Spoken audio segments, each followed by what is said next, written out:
Bonjour Philippe Le Greves. Bonjour Daniel. Vous êtes actuellement directeur de la relation client et des services digitaux chez Suez Eau France. C'est quoi votre job? Alors Daniel, si tu me permets, déjà, je vais réexpliquer un peu quels sont les métiers de Suez. Parce que Suez, c'est un nom qui est très connu. Par contre, je ne suis pas certain que tout le monde maîtrise les deux grands métiers de Suez. Le premier métier, on appelle ça recyclage et valorisation. C'est la gestion de tout le cycle des déchets. Donc ça, c'est le premier métier qui ne me concerne pas. Moi, je travaille chez Suez Eau France. Et Suez Eau France, quel est le job de Suez Eau France?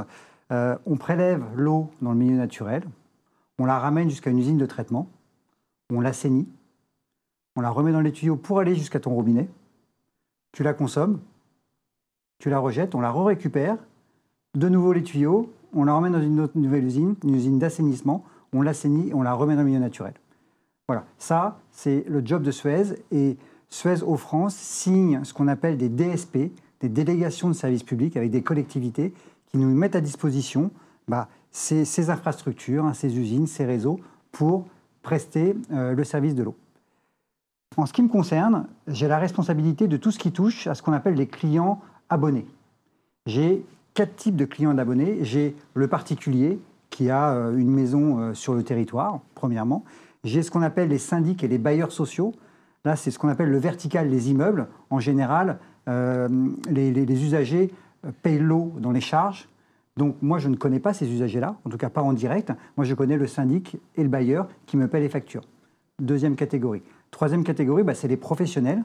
C'est le petit pro du coin de la rue, le cafetier, le coiffeur, qui utilise de l'eau dans son utilisation de tous les jours. Et puis, j'ai les grands professionnels. Ça peut être une usine qui, dans son process industriel, utilise de l'eau, puis il est sur le territoire de la collectivité. Et puis, la dernière catégorie, ce sont les collectivités. Les collectivités, sur leur territoire, elles ont des mairies, des écoles, des piscines, et donc ça consomme aussi de l'eau. Donc ça, c'est les clients que je dois gérer, d'accord ? Et pour ces clients, j'ai 3 grands pans d'activité. Ce qui est beaucoup plus large, parce que c'est vrai que je suis directeur de la relation client, mais effectivement, mon métier est plus vaste que cette relation client qu'on connaît avec les sollicitations clients. Le premier pan de mon activité, elle tourne autour du compteur. Le compteur, c'est notre caisse enregistreuse. C'est la CLOPA, c'est là où on compte les volumes qui sont consommés. J'ai dans mon périmètre les équipes qui vont intervenir sur ce compteur, l'installer, le maintenir, faire la relève de ce compteur. Et quand on met en place ce qu'on appelle la télérelève, c'est de mettre en place cette télérelève et de la maintenir. Donc ça, c'est le premier pan d'activité, d'accord ? Et c'est à peu près un tiers de mes effectifs et de mes équipes. Le deuxième pan, j'ai la responsabilité de faire entrer les sous de Suez. J'ai les équipes qui facturent, qui encaissent et qui recouvrent. Donc, métier important. Pourquoi ces 2 premiers métiers sont considérés comme de la relation client? Parce que dans le premier cas, au niveau du compteur, le compteur, il est sur le trottoir ou dans le mur ou dans le jardin ou dans la cuisine. Et donc, il y a une relation client quand on doit intervenir autour de ce compteur. Sur la partie facturation, quand on envoie une facture vers le client, il y a un geste vers le client. Donc, pour nous, c'est important d'avoir aussi cet esprit relation client. Et le troisième point d'activité, c'est celui qui est en général dans toutes les entreprises, c'est la gestion de l'ensemble des sollicitations de nos clients à travers le téléphone, le mail, les courriers, les réseaux sociaux et j'en passe. Donc voilà le job que je fais au quotidien. Ça représente chez Suez Eau France aujourd'hui à peu près plus de 1000 personnes en interne, d'accord, sur les 3 grands périmètres que je viens de brosser. Et on travaille en région. J'ai un certain nombre de régions et j'ai des équipes dans toutes les régions. Voilà un peu le job de directeur de la relation client chez Suez Eau France. C'est quoi votre parcours professionnel? Alors, mon parcours professionnel, j'ai un diplôme d'ingénieur. Quand je suis sorti de mon école, je suis rentré dans le conseil. J'ai fait 15 ans de conseil, d'accord ? J'ai adoré cette expérience-là. Pourquoi ? Parce que quand on sort de l'école, on n'est pas toujours prêt à rentrer dans le monde professionnel. Et quand vous rentrez dans le monde du conseil, c'est très scolaire. Vous rentrez, vous êtes le petit piou-piou, vous êtes consultant, et puis on gravit les échelons. Et tous les ans, il y a un conseil de classe, et on voit si on passe de classe, donc de grade ou pas, sur la base de quoi ?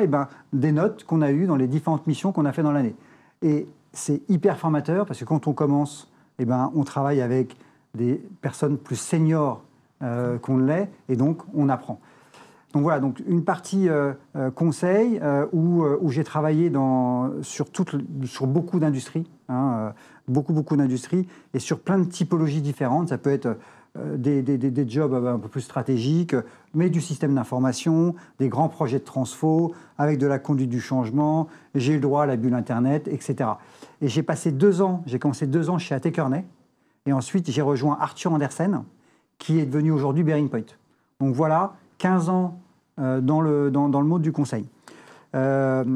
Ensuite, j'ai rejoint alors à l'époque ça s'appelait Malakoff Médéric, ça s'appelle aujourd'hui Malakoff Humanis. J'avais besoin de sortir du monde du conseil pour avoir quelque chose d'un peu plus, peut-être pas opérationnel, mais en tout cas d'avoir mes propres sujets, mes propres projets, et de pouvoir aller au bout des sujets. Quand on est consultant, on arrive, le projet a déjà été initié, on est en lettre C, et puis quand on part, on n'est pas en Z, mais on est en V. Que de dire de fait de A à Z, j'avais un vrai intérêt là-dessus. Et donc j'ai rejoint Malakoff Humanis.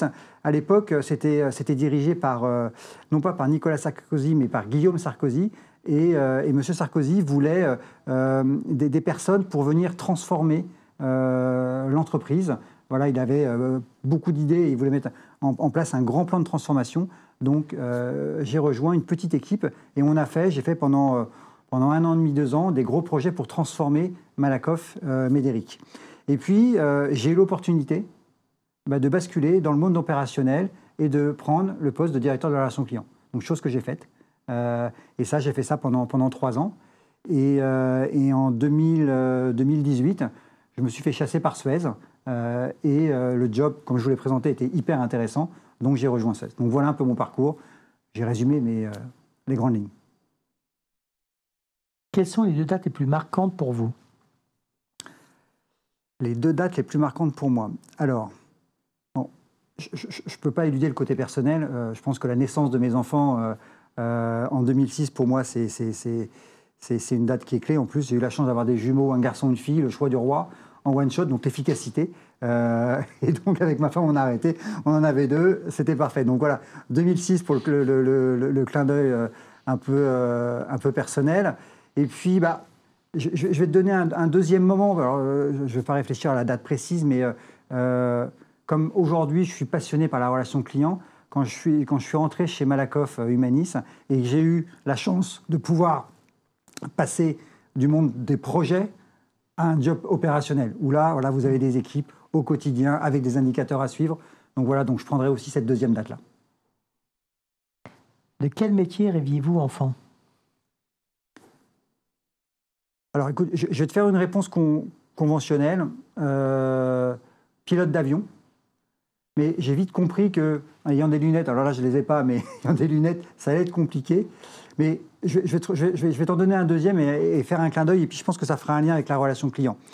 Et en plus avec Suez. Je voulais être éboueur. Pourquoi éboueur? Parce que... donc, j'espère que ça te fait sourire.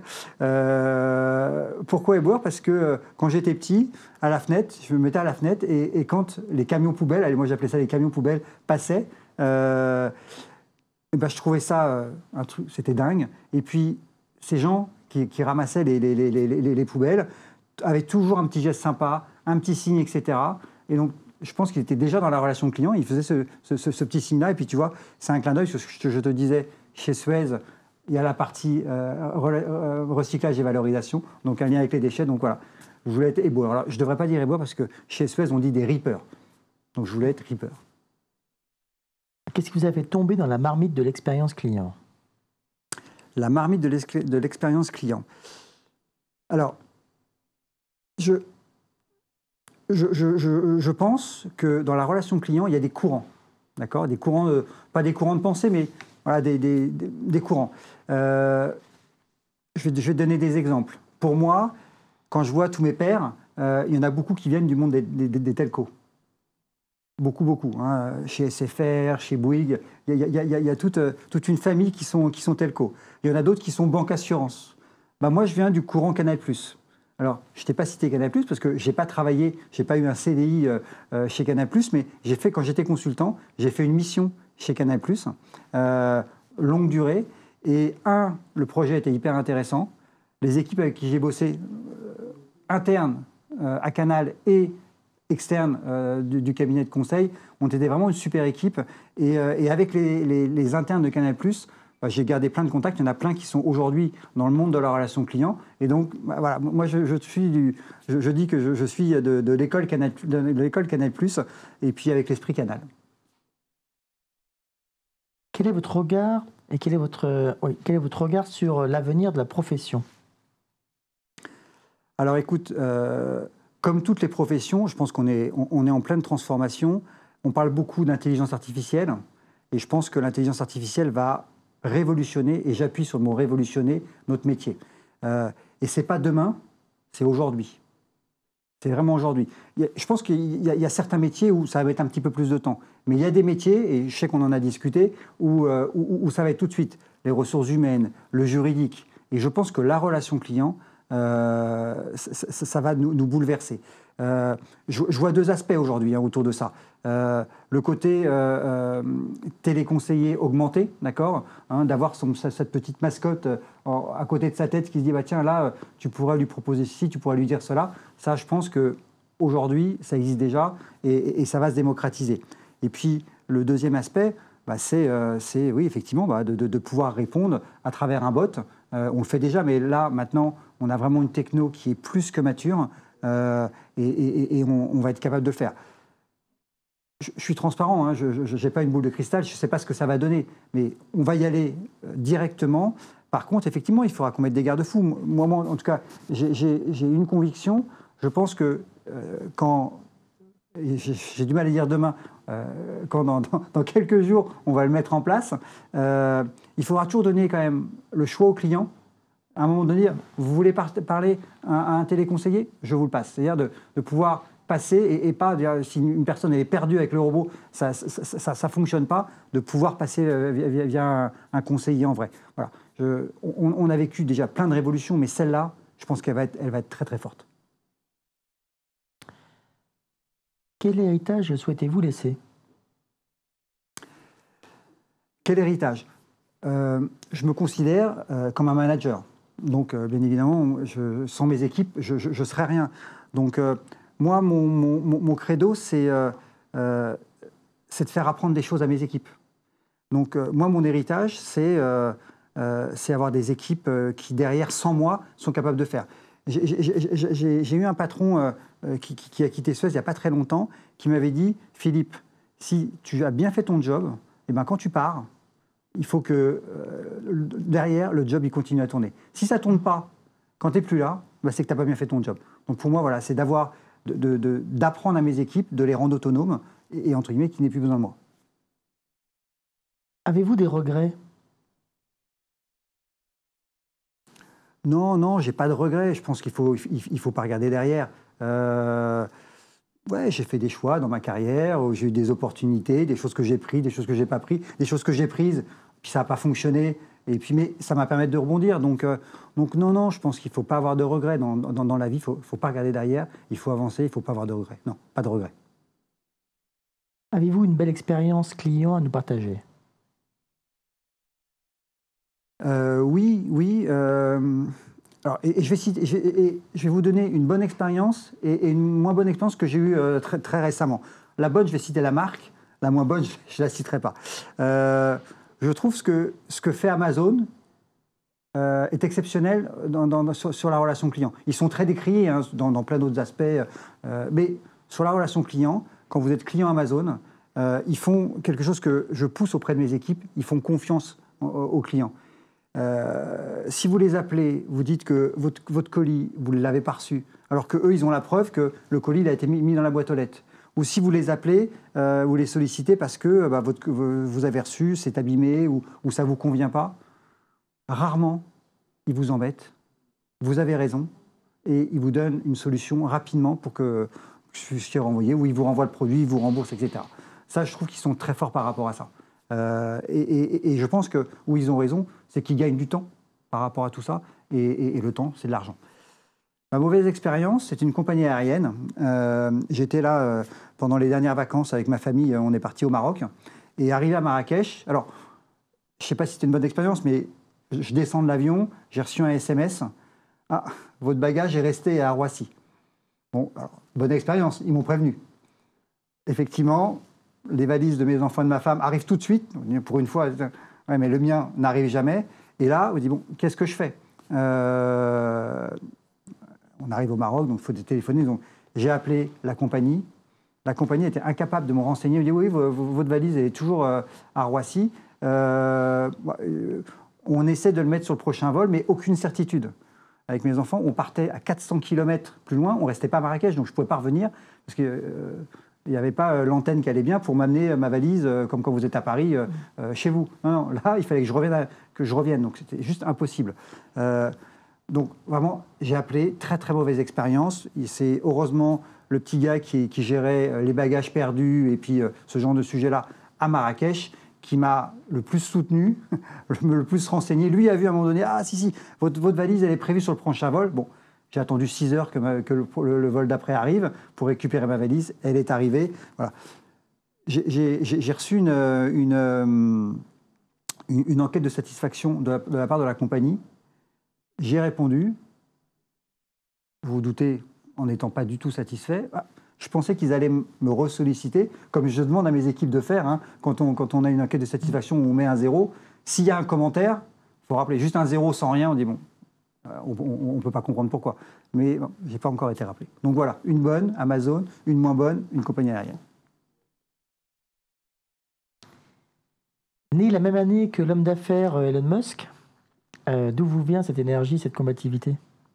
Écoute, là que tu me compares à Elon Musk, bon, écoute, j'en sais rien, mais écoute, si je peux avoir ces idées... Alors, c'est un personnage qui est controversé quand même, hein, mais si je peux avoir ses idées, son énergie pour développer tout ce qu'il a fait, je signe où tu veux. Hein. Je ne sais pas s'il y a un truc pour signer, mais voilà, après ma combativité, oui, bah écoutez, après c'est l'énergie qu'il faut y mettre, mais effectivement ce personnage-là a une sacrée énergie. Alors c'est quoi votre truc pour décompresser le week-end? Je parlais de mes enfants, évidemment, je pense que le côté famille est important, donc je pense que ça c'est un pilier chez moi qui est extrêmement important, ma femme, mes enfants, et puis ma sœur, ma maman, etc. Donc ça c'est important. Les amis aussi, c'est très important. Voilà, moi j'aime bien le week-end, même si on est fatigué, etc. Au moins qu'on ait au moins un dîner pour voir des potes, boire un bon coup, une bonne bouteille, et puis pouvoir discuter. Et puis j'essaie de faire un peu de sport. Alors ça, je ne suis pas la ligne hyper fit, mais écoute, j'essaie de courir. Donc j'essaie de courir avec des amis, parce que si je vais courir tout seul, je pense au boulot. Donc voilà. Donc je dirais voilà, la famille, les potes, et puis un peu de sport. Alors, qu'est-ce qui vous motive le matin pour vous lever? Je dirais la passion de mon job. Je dis toujours à mes équipes, quand vous vous levez, et surtout quand vous venez au boulot, il faut que vous ayez la banane. En plus, dans le monde de la relation client, hein, je pense que tu le sais, quand tu as un client, par exemple, au téléphone, si toi tu as la banane, si tu as le sourire, le client, il ne te voit pas, mais il va le ressentir. Donc pour moi, ouais, c'est la passion. Voilà, on est là pour aider les gens, parce qu'il ne faut pas se le cacher. Je vais faire un peu mon Calimero.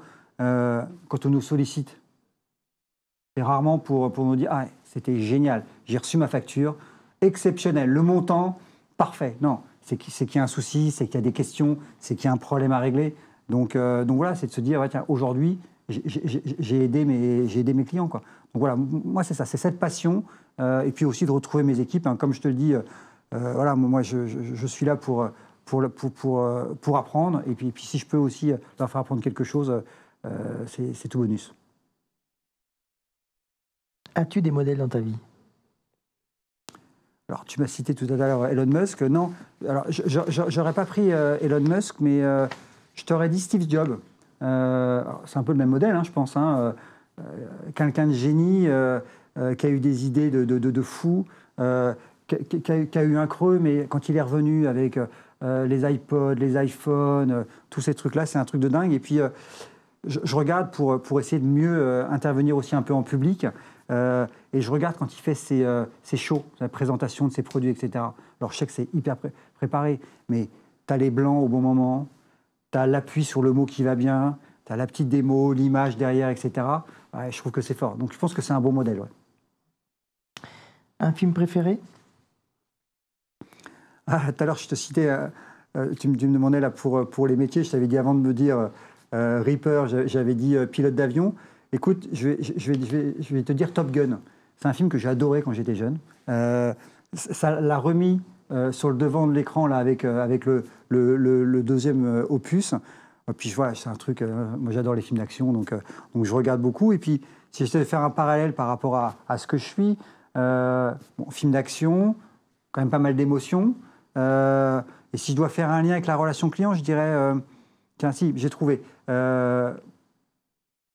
Pour faire avancer les sujets, pour qu'une entreprise fonctionne bien, il faut qu'on sache tous travailler ensemble. Que tu t'entendes bien avec les personnes ou pas, dans une entreprise, c'est hyper important. Et ça, je pense que c'est une de mes forces, de savoir embarquer tout le monde. Pas uniquement mes équipes, mais j'ai besoin de travailler avec la DSI. Eh ben, il faut bien s'entendre avec la DSI, il faut comprendre leurs problématiques, avec le juridique, etc. Et ça, c'est important. Et tu vois, dans Top Gun, je pense que les différentes équipes, là, les différents binômes, ça se fritait. Mais à la fin, quand il fallait combattre ensemble, ils allaient au front ensemble et ça marchait, quoi. Donc voilà, donc Top Gun, bon, c'est peut-être un peu basique, je ne sais pas, mais en tout cas, ça m'a marqué. Quel message souhaites-tu laisser aux jeunes générations?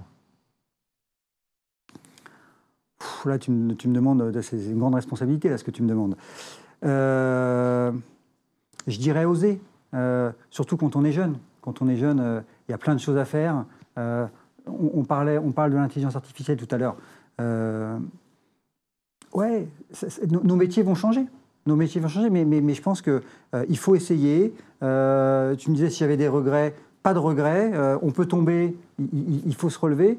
Donc non, moi je dirais, allez-y, faites ce que vous avez envie de faire. La passion, hein, tu as compris que la passion pour moi c'était important.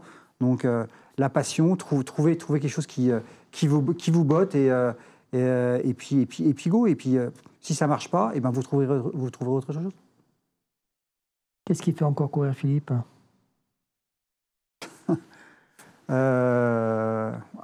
Qu'est-ce qui me fait encore courir?